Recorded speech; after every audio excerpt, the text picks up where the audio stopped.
Welcome to Crown TV. Immerse yourself with a captivating audio from our stories. We provide an alternative way to read books in audio. We upload many audiobooks as possible, from bestsellers to timeless classic. Subscribe and stay tuned for new upload. Episode 316. Who ate the poison? The next day, Alex rested. The only thing he did was take a walk around the campus. He walked to the sports ground, which was full of activity. There were people playing basketball and others playing badminton. On the track, people were running or taking part in fitness classes. He noticed that one of the classes was the one that Debbie attended. He watched the young people flirting with each other. Some boys were brave enough to chat up girls, but they were usually rejected. He couldn't help but laugh as he watched them. Alex sat and watched Debbie's class for a while. He waved at her, and she gave him a big smile. He heard someone saying, "Alex, you're here." And she looked up to see Melissa walking toward him, carrying a thermos flask. "Hello, what are you doing here?" he asked. He was joking because he knew that he and Melissa were now friends. "I've come to see you. It's been getting so cold lately, and I made a big pot of mushroom soup. But I had plenty left over, so I brought you some," Melissa replied. She was smiling, but there was something unnatural about her expression. "Well, if you're offering, I wouldn't turn down some soup right now," Alex told her. "Great! I'll pour you a bowl. I've brought 2 bowls. We'll eat together." Melissa felt happy as she put the thermos flask on the table tennis table, took out the 2 bowls, and poured the soup into them.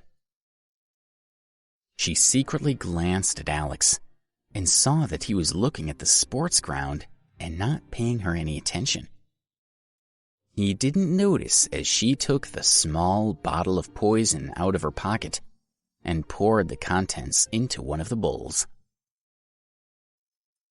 "Alex, eat your soup while it's hot," Melissa said as she passed the bowl containing the poison to Alex. "Well, Melissa, whoever marries you will be a lucky man." Smelling the delicious aroma coming from the soup, Alex dipped his spoon into the bowl. Melissa held her breath as she watched him.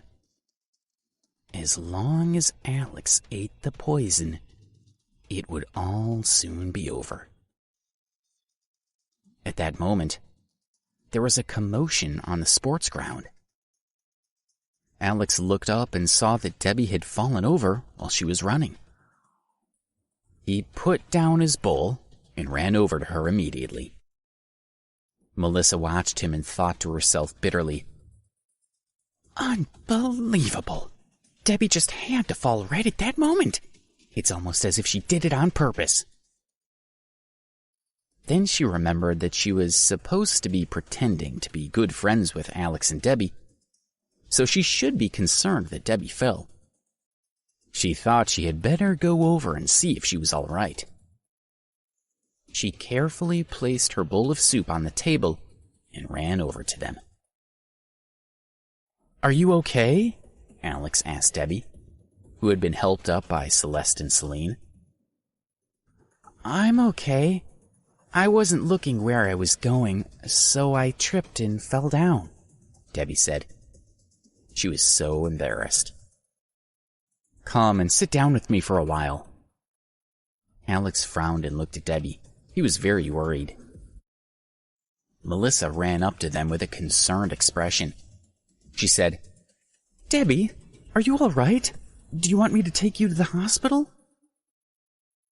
Callisto answered before Debbie could say anything. "Go away," she said. "Debbie has us and doesn't need you." "Callisto, don't be rude," Alex whispered crossly. He was secretly a bit pleased to see that Melissa was concerned about Debbie. He didn't want Callisto to ruin it. Callisto was quiet, but she still hated Melissa. "I'm fine. Don't worry about me," Debbie told Melissa cheerfully. Alex helped her over to the table, where he and Melissa had been sitting. Callisto managed her injured leg, but it was clear from Debbie's expression that she had not been badly injured. "Alex, Debbie's fine. By the way, you didn't eat your soup. I'll pass it to you before it gets cold," Melissa told Alex. But when she looked at the table, she saw that 2 students were using it to play table tennis. Their thermos flask and bowls had gone. "Where's my thermos?" Melissa asked in a panic. "Melissa, it's here," Alex called to her. The 2 students had put it on the ground, and Alex had found it. "That's a relief," she told Alex as she walked toward him. "This bowl's for you." Alex casually picked up one of the bowls and handed it to Melissa. He picked up the other bowl. Melissa stared at the 2 identical bowls of soup. She had no idea which bowl contained the poison. She hesitated as she tried to decide what to do, and she trembled as she thought about drinking poisoned soup. "It's delicious," Alex told her. He had already eaten half of his soup. Melissa had an idea. "Debbie's injured. I think she should have this soup to warm her up," she said. And then she passed the bowl to Debbie, saying, "Debbie, this is my mushroom soup. It's really delicious. Try it." "Yes, it's lovely. I already finished mine," Alex said as he showed them his empty bowl. "Thank you," Debbie said as she took the soup and went to eat it. But Callisto grabbed Debbie's hand and said, "Don't eat it, Debbie. I don't trust her." "Callisto, if you talk like that again, I'm really going to get angry. Melissa's a good friend. She would never hurt me," Debbie said. Debbie took the bowl from Melissa and ate the soup. "Your soup is delicious, Melissa. You should open your own restaurant," Debbie joked. "I'm glad you liked it," Melissa smiled back. As she watched Debbie and Alex closely, she forced herself to keep smiling. Her heart was thumping in her chest, and she was rubbing her hands vigorously behind her back. Back in the dormitory, Melissa picked up a few of her things and ran away from the university. She asked Chris to meet her in a room at the Hilton Hotel. When he arrived, she threw herself into his arms. She kept saying in a low voice, "I'm so afraid. Chris, I'm so scared." "Well, did you get Alex to eat the poison?" he asked impatiently. He didn't care at all about Melissa. His only concern was whether Alex would die. "Yes, I gave him the poison, but I don't know whether he ate it or Debbie did. One of them definitely ate it." Chris grabbed her shoulders and asked impatiently, "What are you talking about?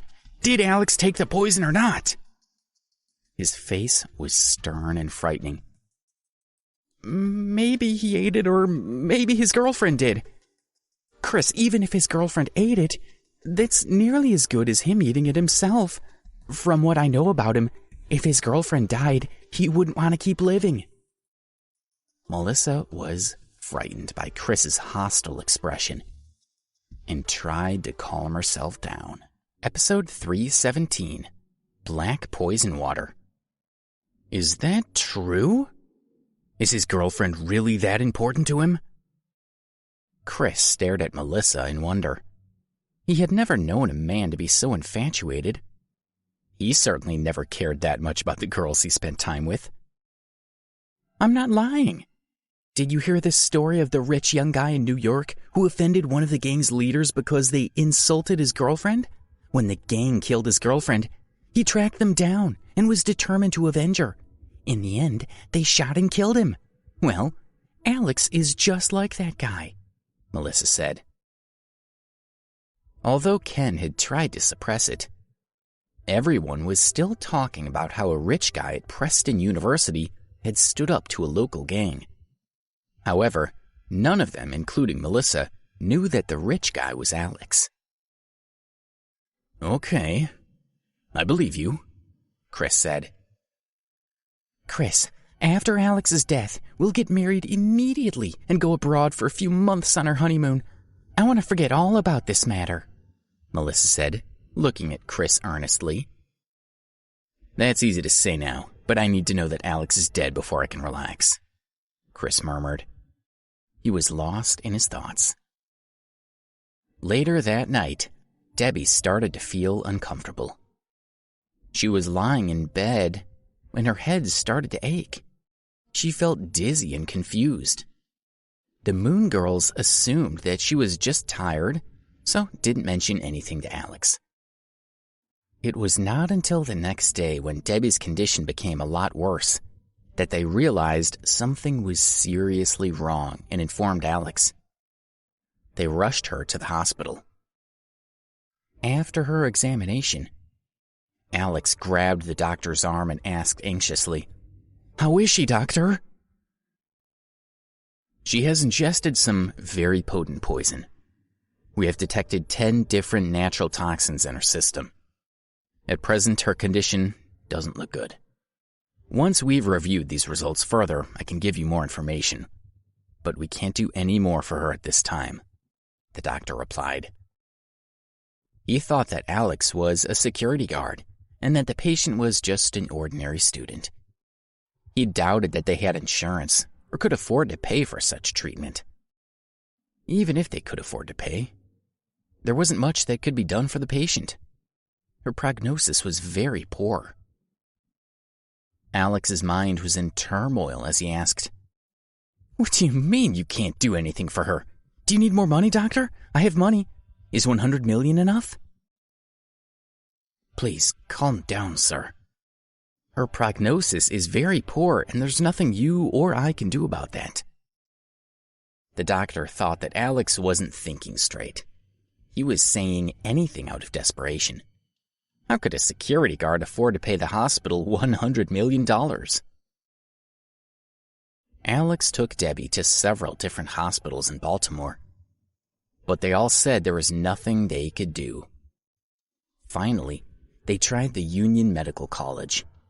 The college hospital told him that they weren't able to remove the poison from Debbie's bloodstream, but they could administer drugs that would inhibit the effects of the toxin and prolong her life. The medicine was extremely expensive and would cost him over $100,000 a day. Of course, Alex didn't care what it cost. All he wanted was for Debbie to recover. His heart broke as he looked at her lying in bed. Finally, Alex informed the Clifton family about Debbie's condition. When he got the news, Jessup was so worried that he was desperate to visit Debbie to see for himself. However, to protect her and the rest of the family, he knew that he couldn't let her relationship with the family become public knowledge. For that reason, he knew he couldn't visit her. He wouldn't allow any of the rest of the family to visit her either. Jessup did request that Alex go to their house to tell them more about the situation. Alex walked into the Clifton mansion, kneeled on the floor in front of Jessup and said, "Mr. Clifton, I'm so sorry. I didn't take good enough care of Debbie." He felt terrible for what had happened. Debbie was Jessup's granddaughter, and he had sent him to protect her. But he had not protected her well enough, and now She was in a critical condition in the hospital. He felt very guilty. "Alex, get up," Jessup said as he quickly helped Alex to his feet. He frowned and said earnestly, "You've been a great friend to our family. I cannot blame you for what's happened, especially as I know that your heart is hurting as much as mine." "How is Debbie now?" he asked Alex. That was his only concern. "A variety of toxins have been identified in her body. The hospitals all told us that there was nothing they could do to help. She's now at the Union Medical College Hospital, who have told us that they can prolong her life, but they don't know if they can cure her." When Jessup heard what Alex said, he felt a sharp pain in his chest and nearly fell to the ground. Fortunately, Rufus grabbed him before he fell. "Dad, are you okay?" Rufus asked as he looked at his father anxiously. When he saw that Jessup had recovered a little, he pulled out his cell phone. On the screen, he brought up the copy of Debbie's laboratory results, which Alex had sent him to show his father. Jessup took it and read the list of toxins identified in her blood. Phospholipase A2, alpha neurotoxin, arsenic trioxide, tetrodotoxin. When he saw the list of toxins, Jessup was startled. "This is black poison water," he exclaimed. Alex asked, "What? Mr. Clifton, are you saying that Debbie was given black poison water?" Jessup nodded. Looking desolate, he said, "You can buy it on the dark web, and I've heard that street gangs sell it. It's a highly toxic mixture of various poisons taken from snakes and grasses found on thousands of small islands in Indonesia, combined with modern synthetic poisons. At present, there's no antidote for it anywhere in the world." There's no antidote. Those words felt like a bomb detonating in Alex's heart. All his hope was gone. Jessup covered his aching chest as tears appeared in his eyes. He asked, "How could this happen, Alex? How did Debbie get poisoned?" That was the first time that Alex thought carefully about how it could have happened. And he suddenly remembered Melissa persuading Debbie to eat her soup at the sports ground. He remembered thinking at the time that Melissa's demeanor seemed a little odd. Also, Melissa usually visited him and Debbie every day, but he realized that he hadn't seen her at all since Debbie was poisoned. It must have been her. He closed his eyes and thought it through again. He kept coming back to how oddly Melissa had been acting at the sports ground. He knew that it was her. Then he remembered that initially, she had given him one bowl of soup and had one herself. It was only after the bowls had been mixed up that she offered one to Debbie. That was obviously because she knew that one was poisoned but didn't know which. She was afraid to drink one herself, so she gave it to Debbie. It should have been him lying in the hospital, not Debbie. He was responsible. He had killed Debbie. Debbie was poisoned because of me. It's my fault, he said miserably.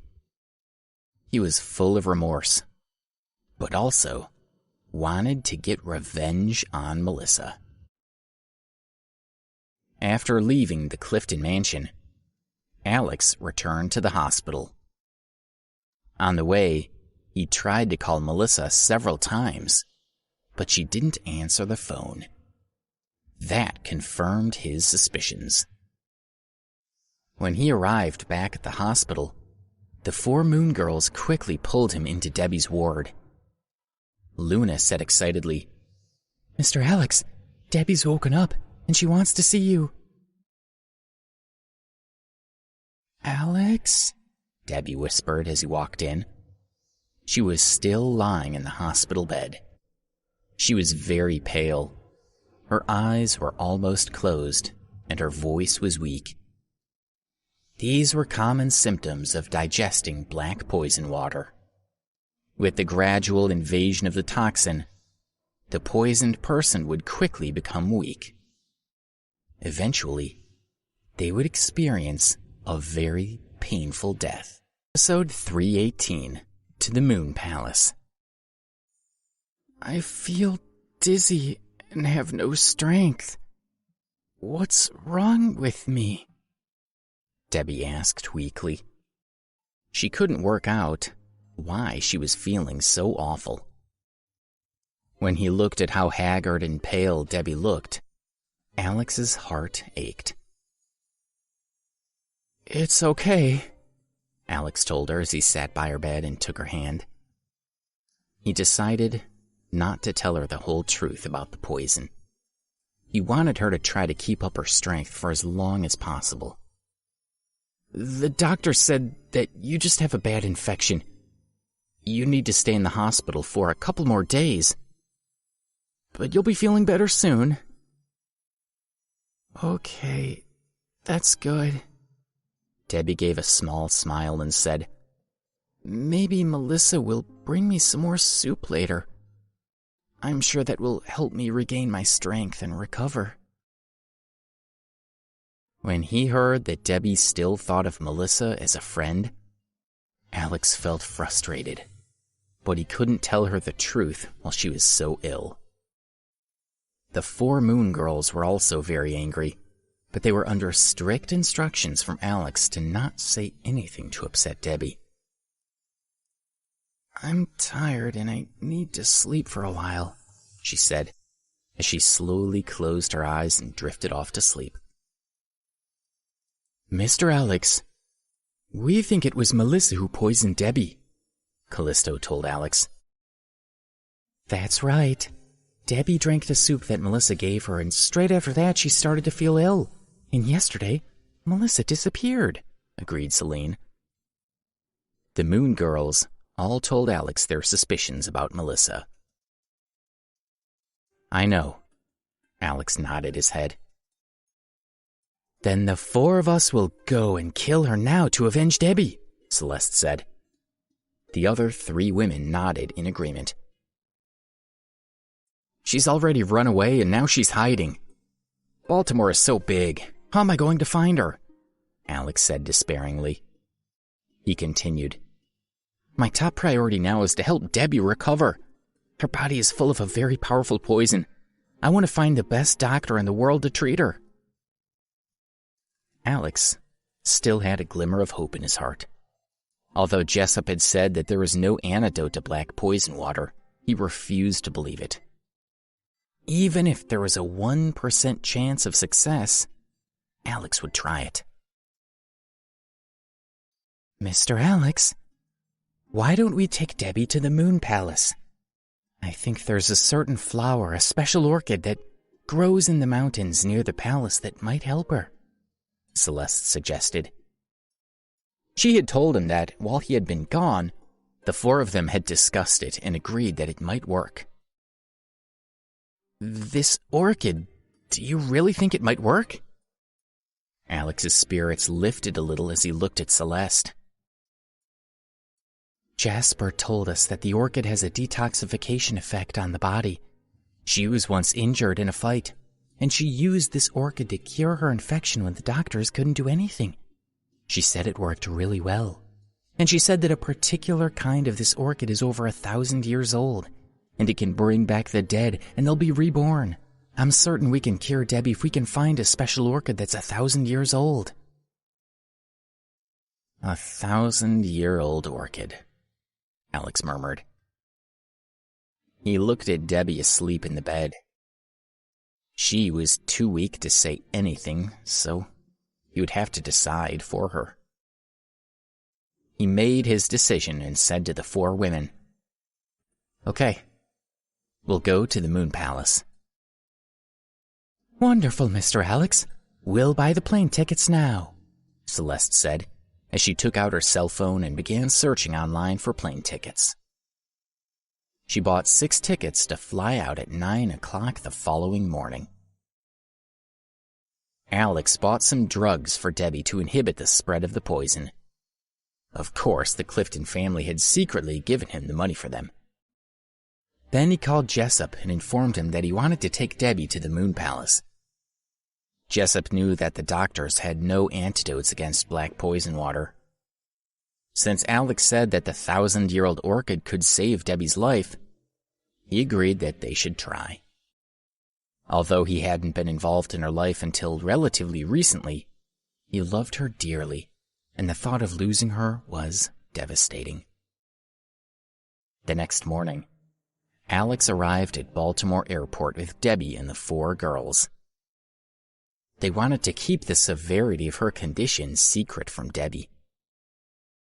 Alex said gently to her, "Debbie, the doctor said that your condition is improving. He said that it would be really good for you to travel to the mountains where you'll breathe fresh air." Debbie leaned on his shoulder, but her mind was confused, and she didn't really comprehend what he was saying. "That's good. I've been longing to walk in the mountains. I haven't been for ages.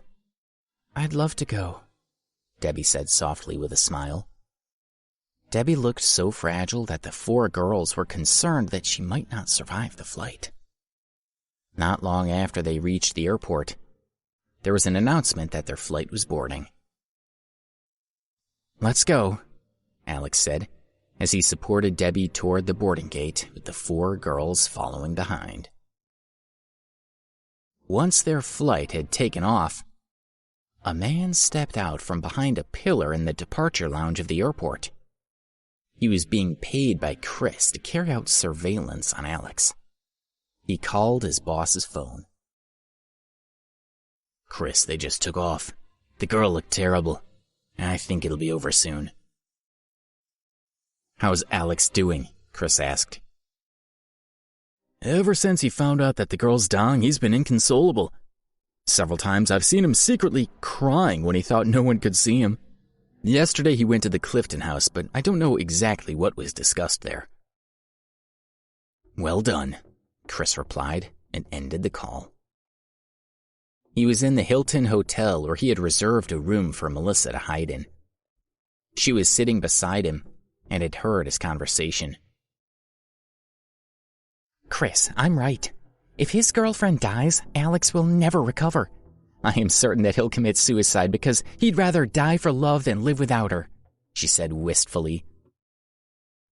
"We don't know that for sure. What if he doesn't die for love? This whole thing is taking too long," Chris said impatiently. Melissa was annoyed. She had helped Chris with his plan, so she thought he should be grateful to her, not questioning her loyalty.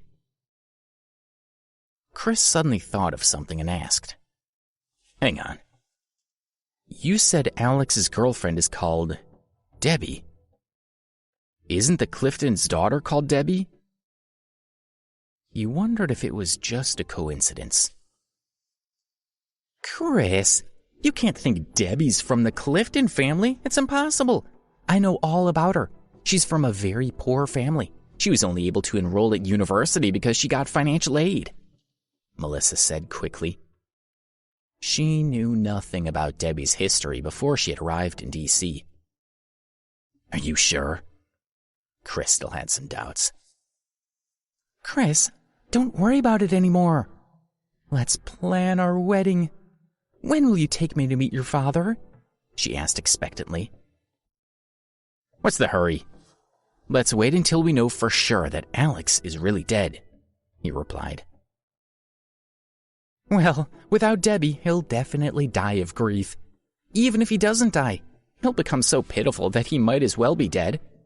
Then he'll be much easier to deal with," Melissa said. Then she turned to him and said beseechingly, "Chris, you haven't stayed over with me for 2 days now. I really want you.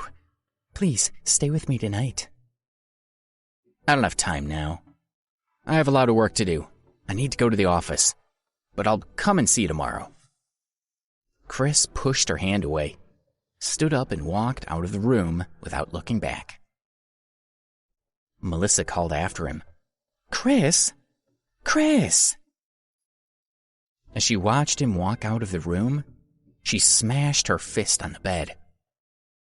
Trying to comfort herself, she muttered, "He's just busy.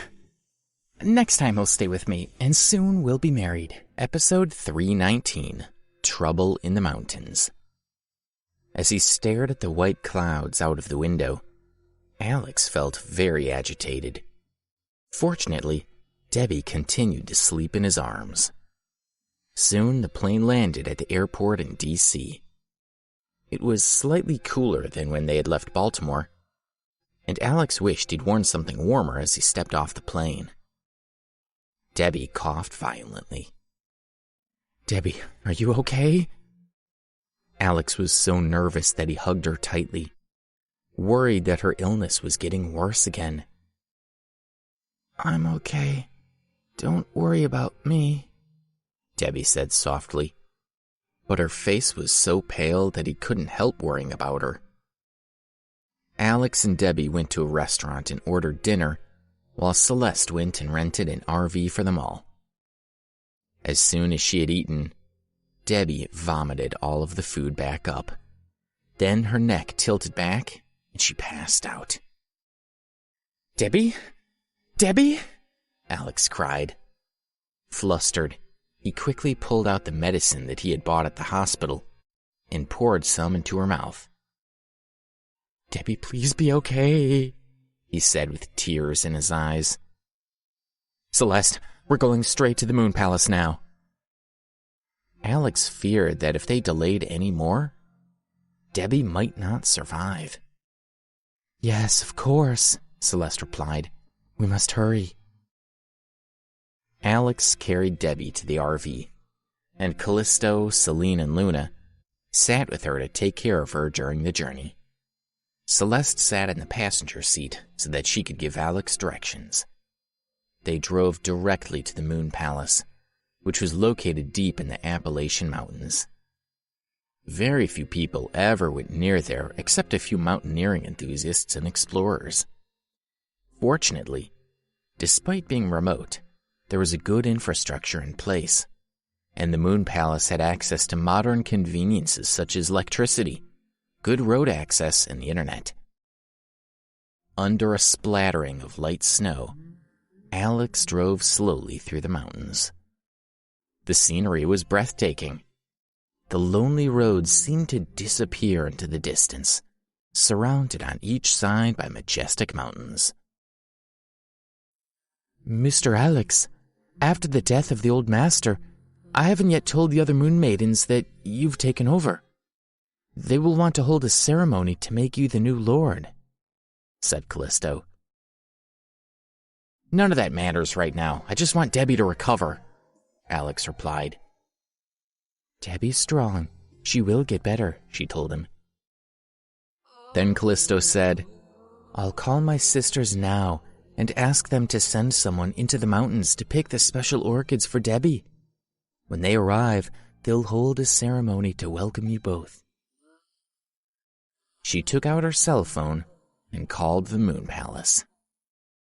The phone rang, but no one answered. "What's going on?" Celeste wondered. She told the others, "I just tried to call the contact office of the Moon Palace, but I couldn't get through. There should always be someone there answering calls." She looked worried as she ended the call and tried again. And again. And again. Each time she called and no one answered, Callisto felt more uneasy. Then suddenly the call connected, and she felt relieved. She was about to speak when the voice at the other end of the line said, "Callisto, the place has been attacked.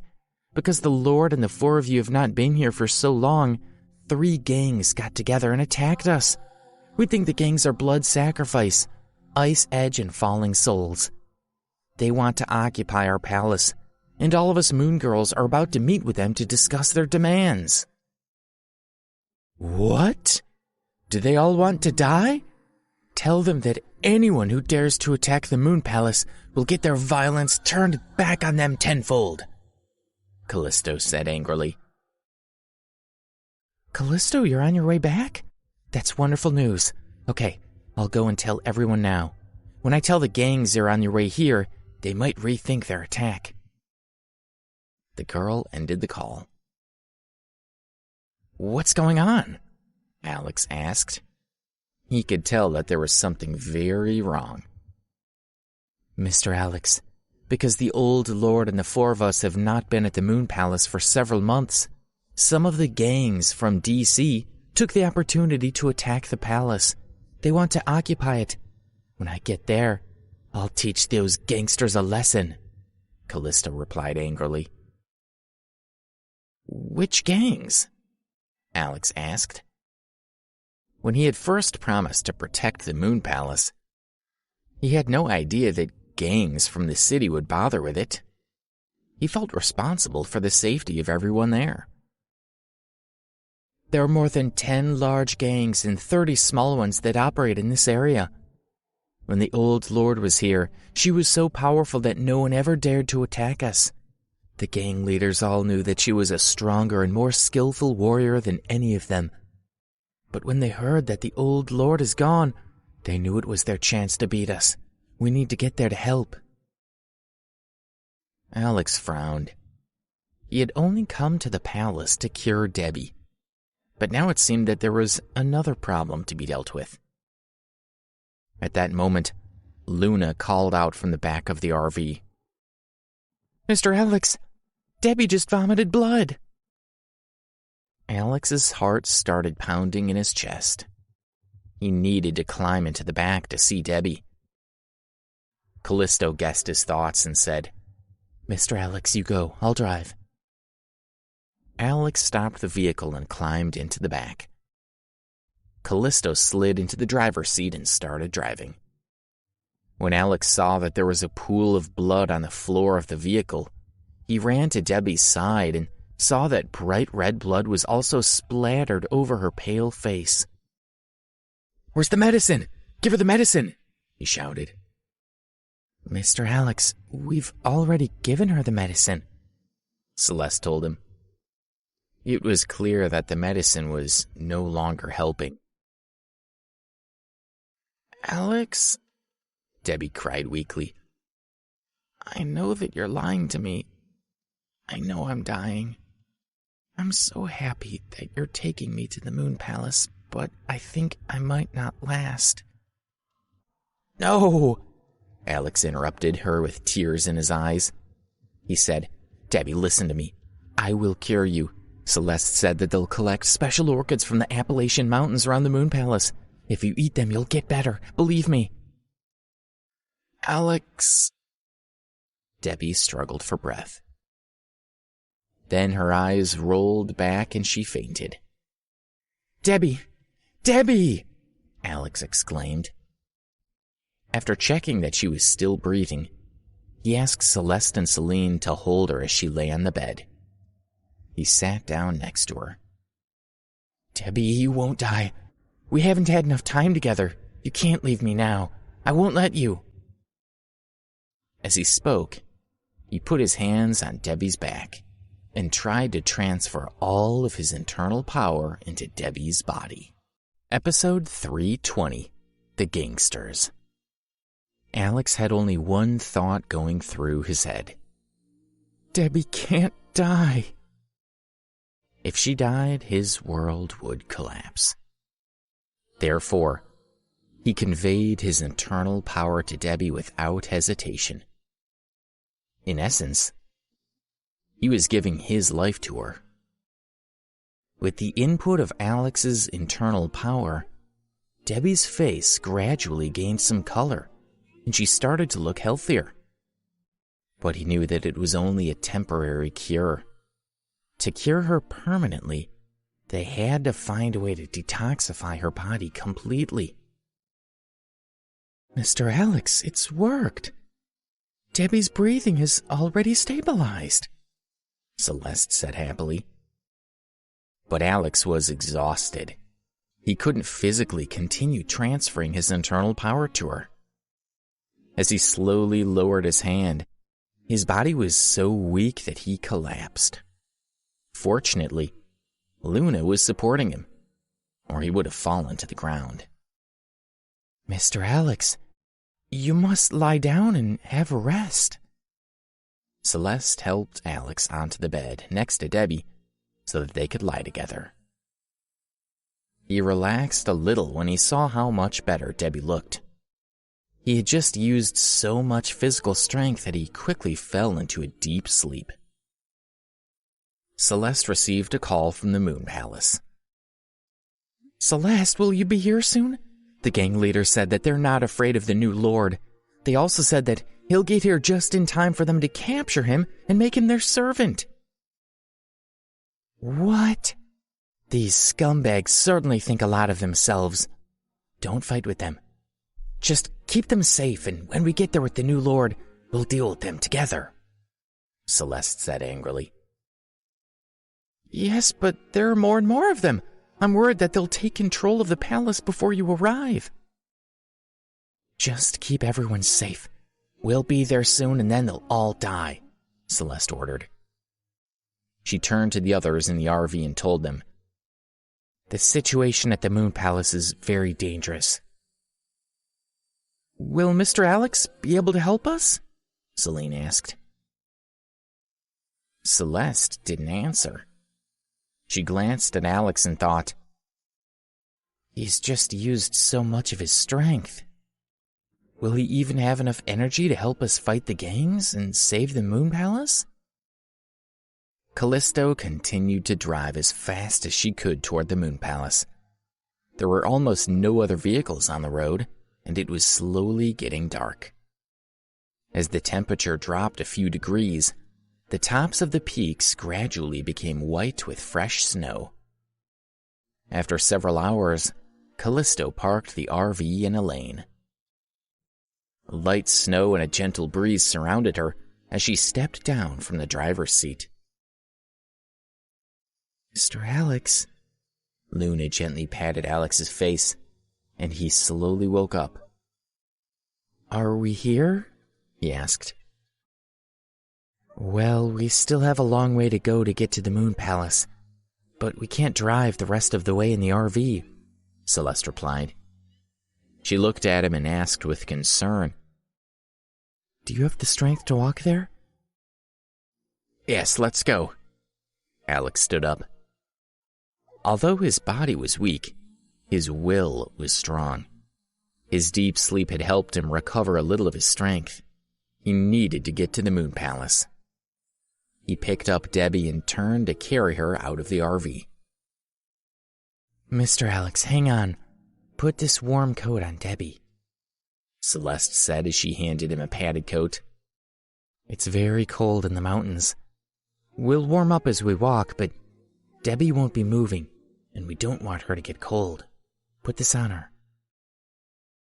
Alex put the padded coat on Debbie, picked her up, wrapped in a sleeping bag, and carried her out of the RV.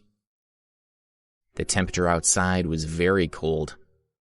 Alex guessed it was at least -5 degrees when he noticed that he could see his breath in the air when he spoke. "Mr. Alex, the 4 of us could carry Debbie for you," Celeste suggested. As usual, they wanted to help him and share his burdens. Alex ignored Celeste's offer and said, "Let's go, come on. We need to hurry to get to the Moon Palace." "Yes, of course." Celeste and Celine led the way, while Callisto and Luna walked in the back behind Alex. In the moonlight, with a light covering of snow over the ground, the air felt crisp and clear. The 5 of them walked quickly and didn't feel too cold. After walking for more than an hour, they saw a bright light in the distance. Celeste pointed at the light and said, "Mr. Alex, that's the Moon Palace." "Well, let's go." As they got closer, they started finding bodies on the ground. The bodies were both gang members and girls from the Moon Society. The 4 Moon girls became understandably agitated. They wanted to rush to the palace immediately to kill the gangsters. When they were only a few hundred yards from the palace, they saw a group of people standing in front of the gate. It was the gang members, and there were several thousand of them. Then they noticed that the gangsters were surrounding several hundred women from the Moon cult. One of the members of the cult said to one of the gang leaders, "Blaze Quinn, I have warned you that the Lord of the Moon Palace is on his way back. Do you dare to invade the palace and risk his retribution? Can you imagine how severe your punishment will be?" Her name was Phoebe Ackers, and she had been left in charge temporarily when the 4 girls left the palace.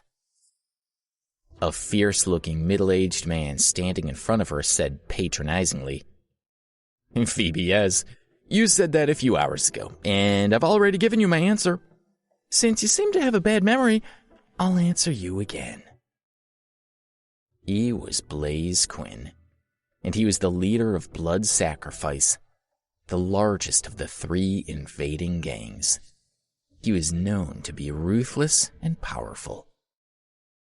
He looked at Phoebe and said calmly, "Until now, we've all respected your group and left you in peace. But I have never felt comfortable with that situation. Their last master was extremely powerful, however, and we knew that we couldn't invade successfully while she was here. But we never stopped watching and biding our time. As soon as I was convinced that she was no longer here, I secretly contacted some of the other gangs, suggesting that we unite to invade the Moon Palace. I didn't expect such an enthusiastic response from the other gangs, but it turned out that the leaders of Ice Edge and Falling Souls were feeling the same. So we met and plotted our attack. You know that you're outnumbered and defeated. No matter how good your martial arts warriors are, you cannot beat thousands of gang fighters."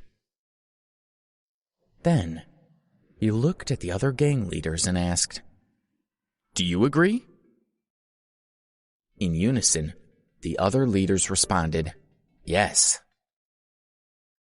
"If your old lord comes back, we'll kill her," added one of them. "She blinded me in one eye. If she dares to come today, I'll enjoy getting my revenge," said the other. "We've already taken the palace. Now surrender," ordered Blaze. "You're delusional. The new lord's martial arts are so powerful that you would be no match for him, even if you had 10 times your fighters," Phoebe announced. She tried to sound more confident, and she really felt. "Little girl, stop trying to intimidate us with your threats. I advise you to put down your weapons immediately and welcome us to the Moon Palace. We might let you girls stay and entertain my men for a while before you leave," said a short, fat man. His name was Falcon Truman, and he was the leader of the Falling Souls gang. On hearing what he said, all the gang members roared with laughter.